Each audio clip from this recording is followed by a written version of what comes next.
Good evening and welcome to my assessment 6. I chose section A.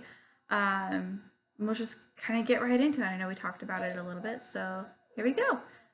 The chapter describes the four semantic rules which are covered in section A as equivocation, which are potentially ambiguous statements, relative language, which is used by comparing things to gain meaning, static evaluation, where you make a unilateral or static statement, something that is unchanging, about somebody using mistaken belief, not leaving room for the person to have flexibility that naturally comes with people.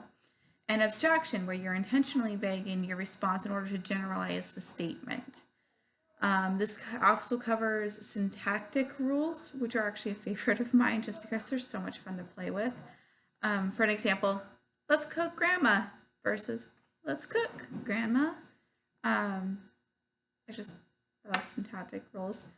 Syntax governs grammar, and pragmatic rules are the opposite. They're the ones that govern your interpretation of a message. So while you mess up your grammar, let's cook grandma, the pragmatic rules would engage in you understanding that grandma's for dinner instead of grandma's helping make dinner.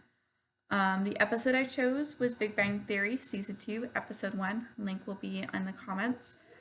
We see a fun example of kind of all of it play out in about 2.5 minutes. Sheldon is involved. Sheldon's he's one of those people who's too smart for his own good. He's book smart, street dumb. We have Howard Wolowitz, who thinks he's a player and is very suave with the ladies. We have Leonard, who's going to be part of this, and he's kind of middle of the road, kind of your average guy who's genius, but also kind of able to be a little bit of a nerd.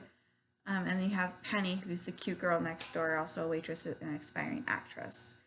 In this current episode, Penny and Leonard have recently broken up, and they're friends, but not together, which plays a part in the episode. This piece is actually discussing Sheldon's understanding of friends with benefits. So it starts with Howard Wolowitz answering his phone and making kind of a static statement about himself, saying, "You reached friends with benefits, press 1 for our booty call," because he's, thinking that's what he's going to get.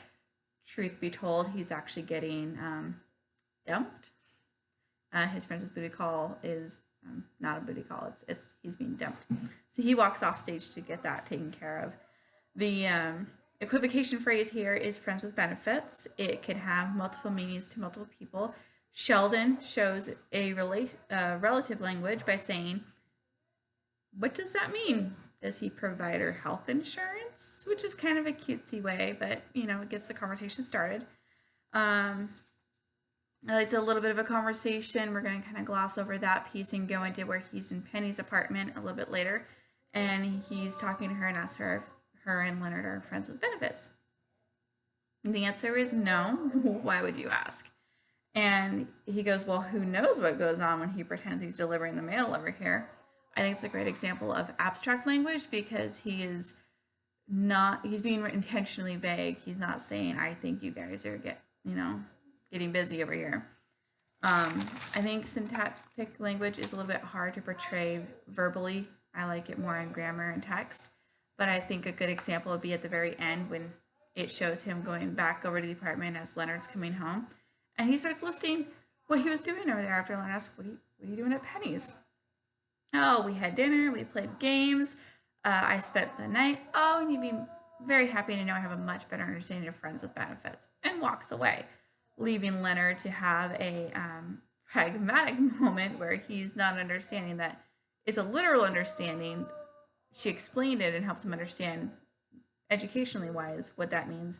He's thinking that they've become friends with benefits. So overall, very quick episode, very easy to understand what's going on, very funny episode. And it's just a nice, short, sweet clip to kind of help this week get done and show us what we're looking for. I hope it makes you laugh, and I hope you have a good night.